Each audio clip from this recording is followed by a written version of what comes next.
Coup de théâtre sur la scène politique algérienne, le président Tebboune prend de court Farhat Méhenni. Coup de théâtre sur la scène politique algérienne, le président Tebboune prend de court Farhat Méhenni en lançant un coup de filet fulgurant contre le MAC jusqu'à faire vaciller les murs de son propre domicile. Des révélations explosives éclatent, secouant littéralement Paris et Rabat. Ce n'est plus une simple affaire de sécurité intérieure, mais un véritable séisme qui redessine les équilibres régionaux à une vitesse vertigineuse. L'avenir du mouvement séparatiste MAC, jusque-là soutenu à bout de bras par des mains étrangères bien identifiées, est désormais plongé dans le flou le plus total. Des fractures béantes apparaissent au sein de l'organisation, allant des plus hauts gradés jusqu'au noyau familial de son leader charismatique. Une débâcle que nombre d'experts n'ont pas hésité à qualifier d'estocade décisive, portée à un projet qui n'a jamais vraiment pris racine, malgré les appuis extérieurs dont il bénéficiait depuis des années. Dans un contexte régional sensible et face à l'escalade des discours hostiles à l'Algérie émanant de certaines parties régionales et internationales, les récentes démarches algériennes sont venues confirmer que l'État est passé d'une phase de suivi et de maîtrise à une phase de démantèlement global, que ce soit par les voies sécuritaires juridiques ou politiques, en s'appuyant sur des informations précises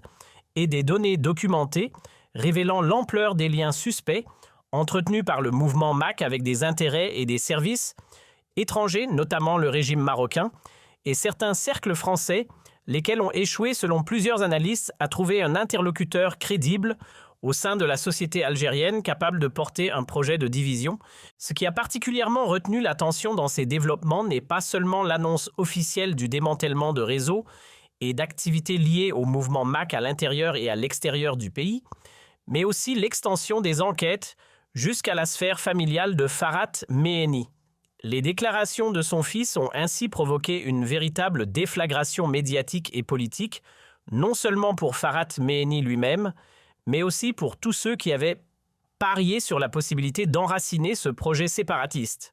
dans la société algérienne, notamment en Kabylie région, qui a toujours fait partie intégrante du tissu national.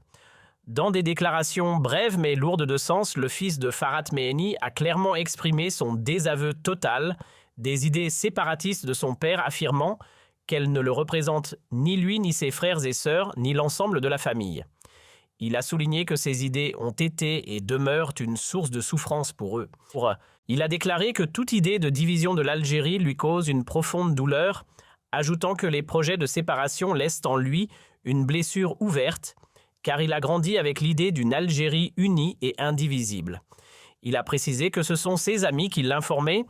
des agissements de son père et des activités du mouvement MAC, laissant entendre qu'il n'était ni impliqué ni même informé des détails de cette trajectoire choisie par son père.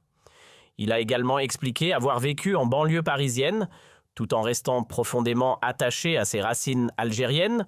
au point de n'avoir jamais ressenti le moindre besoin de séparation ou de distinction par rapport aux autres Algériens, qu'ils soient arabes ou amazighs. Selon lui, l'idée de séparation n'a jamais fait partie de son environnement ni de son éducation. Il a grandi avec des amis originaires de différentes régions du pays d'Oran à Magnia, en passant par Gazawet, se déplaçant librement entre la Kabylie et les autres wilayas, sans jamais ressentir de différence, affirmant qu'il disait simplement « Nous allons en Algérie », sans jamais parler de régions distinctes. Il a rappelé que son père lui-même se disait autrefois fier de sa religion, de son amazigité et de son appartenance arabe, et que ce discours a brutalement changé après plusieurs années passées à l'étranger, lorsque l'idée de séparation est apparue soudainement, notamment au début des années 2000. Il a qualifié ce revirement d'abandon total de l'histoire des racines, et même de l'héritage familial. Il a laissé entendre que ce changement n'était pas innocent, mais lié selon lui à des intérêts matériels et à un soutien extérieur exploité à des fins personnelles, affirmant pour sa part avoir choisi de s'éloigner de ses dérives et de construire sa propre vision, loin de ses calculs. Le choc n'a pas été limité aux déclarations du fils, mais s'est accompagné d'un désaveu clair de la part d'autres membres de la famille, y compris l'épouse et la mère, illustrant l'isolement croissant dans lequel se trouve Farhat Méhenni, même au sein de son entourage le plus proche. De nombreux observateurs y voient la preuve éclatante de l'échec de son projet à convaincre les siens, encore moins un peuple ou une région entière. Parallèlement, ces événements coïncident avec une nouvelle approche algérienne ouvrant la porte au retour et à l'amnistie pour toute personne impliquée dans le mouvement MAC ayant décidé de renoncer et de revenir volontairement au pays. Cette démarche qualifiée d'intelligente et stratégique a mis en lumière une vague de défections sans précédent au sein du mouvement. Plusieurs anciens responsables présentés autrefois comme des ministres de ce que le mouvement MAC appelait un gouvernement provisoire sont revenus en Algérie et ont affirmé que leur rupture était due à la découverte des relations troubles entre l'organisation et des parties étrangères hostiles à l'Algérie. Des témoignages concordants d'anciens membres ont évoqué des tentatives de recrutement des envois vers des formations militaires à l'étranger, ainsi qu'un contrôle direct exercé par le régime marocain sur les décisions et l'orientation du mouvement. Certains ont rappelé que les relations entre Farhat Meheni et le Maroc remontent au début des années 2000 lorsqu'il avait reçu des invitations officielles suivies d'événements suspects en Kabylie. Ces révélations appuyées par des documents et des éléments concrets ont constitué un choc supplémentaire, y compris pour les soutiens extérieurs qui se sont retrouvés face à une organisation en pleine implosion.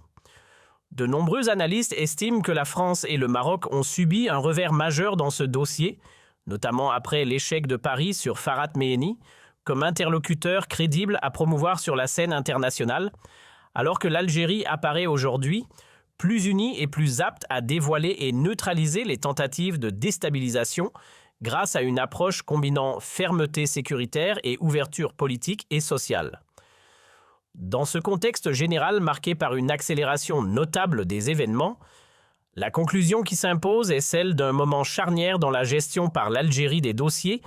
liés à son unité nationale et à la protection de sa souveraineté. Ce qui s'est produit autour de Farhat Meheni et du mouvement MAC ne peut être réduit à une simple affaire politique ou sécuritaire conjoncturelle, mais doit être compris comme l'aboutissement logique d'un long processus de délitement interne d'un projet qui n'a jamais réussi à s'enraciner réellement dans la société algérienne. Les faits récents ont mis en lumière de manière presque brutale l'écart immense entre le discours séparatiste porté depuis l'étranger et la réalité vécue par les Algériens, y compris par ceux que ce discours prétend représenter. La chute symbolique de ce projet est d'autant plus significative qu'elle s'est produite de l'intérieur à travers des témoignages, des désaveux et des ruptures qui ont révélé l'absence totale de consensus de légitimité et même de cohérence idéologique. L'un des éléments les plus révélateurs de cette phase finale est sans conteste la prise de position publique du fils de Farhat Meheni, qui a cristallisé en quelques phrases ce que beaucoup soupçonnaient depuis longtemps. Lorsqu'un projet politique échoue à convaincre sa propre famille, lorsqu'il devient une source de honte, de souffrance et de malaise pour les plus proches, il perd toute prétention à parler au nom d'un collectif plus large. Ce témoignage n'a pas seulement une portée émotionnelle ou morale, il a une valeur politique profonde, car il démontre que l'idéologie séparatiste ne repose pas sur une transmission culturelle ou générationnelle,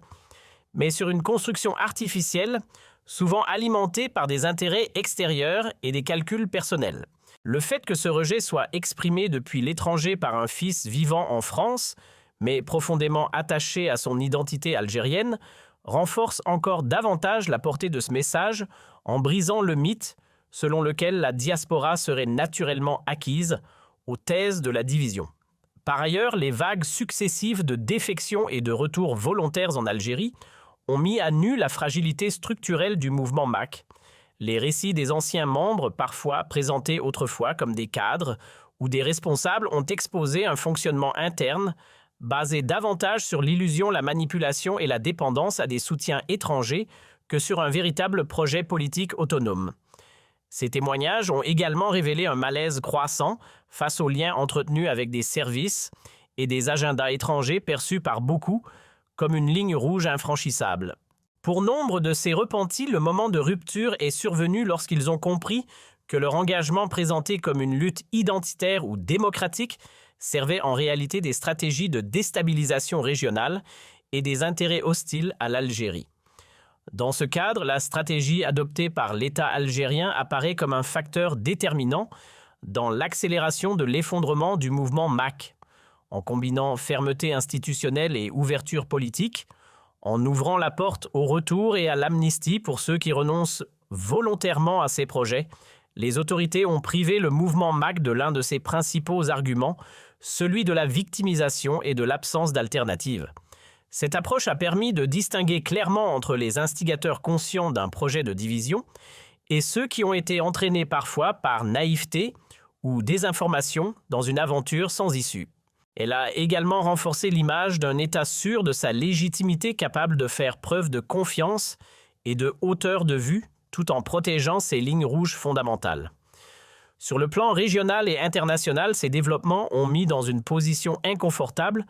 les acteurs qui avaient misé sur Farhat Meheni comme levier de pression contre l'Algérie. La France et le Maroc, souvent cités dans les témoignages et les analyses comme des soutiens directs ou indirects de cette mouvance, se retrouvent face à un constat d'échec difficile à dissimuler. L'incapacité du mouvement MAC à produire une dynamique interne crédible, son isolement croissant et la révélation de ses divisions internes ont rendu toute tentative de recyclage politique de ce dossier largement vaine.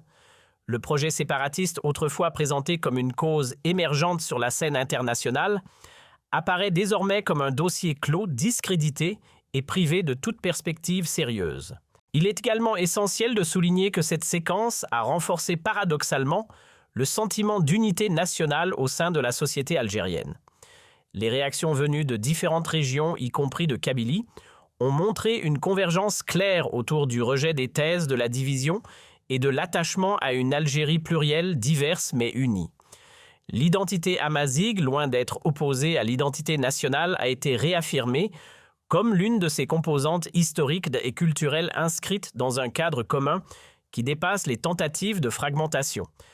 Cette réaffirmation collective a contribué à vider le discours séparatiste de sa substance en montrant qu'il ne répondait ni aux aspirations sociales, ni aux réalités culturelles du pays. En définitive, ce qui s'est joué à travers l'effondrement progressif du mouvement MAC et l'isolement de son chef dépasse largement le cas d'un individu ou d'un mouvement marginal. Il s'agit d'une leçon politique plus large sur les limites des projets construits en rupture avec la société qu'ils prétendent représenter et sur l'impossibilité d'imposer de l'extérieur des schémas de division à un pays dont l'histoire est profondément marquée par la résistance, la solidarité et le sens du collectif. L'Algérie, en traversant cette épreuve, a démontré une fois de plus que sa cohésion ne repose pas uniquement sur des dispositifs institutionnels, mais sur une conscience nationale largement partagée, capable de neutraliser les tentatives de fragmentation, quelle que soit leur forme. Ainsi, la page qui semble se tourner aujourd'hui n'est pas seulement celle d'un mouvement séparatiste en déclin, mais celle d'une stratégie de déstabilisation plus large qui n'a pas trouvé le terrain favorable espéré. Le silence, l'isolement et les désaveux qui entourent désormais Farhat Meheni contrastent fortement avec l'assurance affichée par une société algérienne qui, malgré ses débats internes et ses défis, continue de rejeter massivement toute remise en cause de son unité territoriale. Dans cette dynamique, l'avenir apparaît clairement orienté vers le dépassement de ces tentatives avortées au profit d'un travail plus profond sur les véritables enjeux économiques, sociaux et culturels auxquels le pays est confronté. En somme, cette séquence confirme que les projets fondés sur la rupture, l'exclusion et l'instrumentalisation identitaire sont voués à l'échec lorsqu'ils se heurtent à une société consciente de son histoire et de ses intérêts fondamentaux. Elle rappelle également que la force d'un État ne réside pas uniquement dans sa capacité à réprimer, mais dans son aptitude à rassembler, à convaincre et à offrir des issues politiques à ceux qui choisissent de revenir dans le cadre national. C'est dans cette combinaison entre fermeté et intelligence politique que réside en dernière analyse la véritable réponse aux tentatives de division. Et c'est cette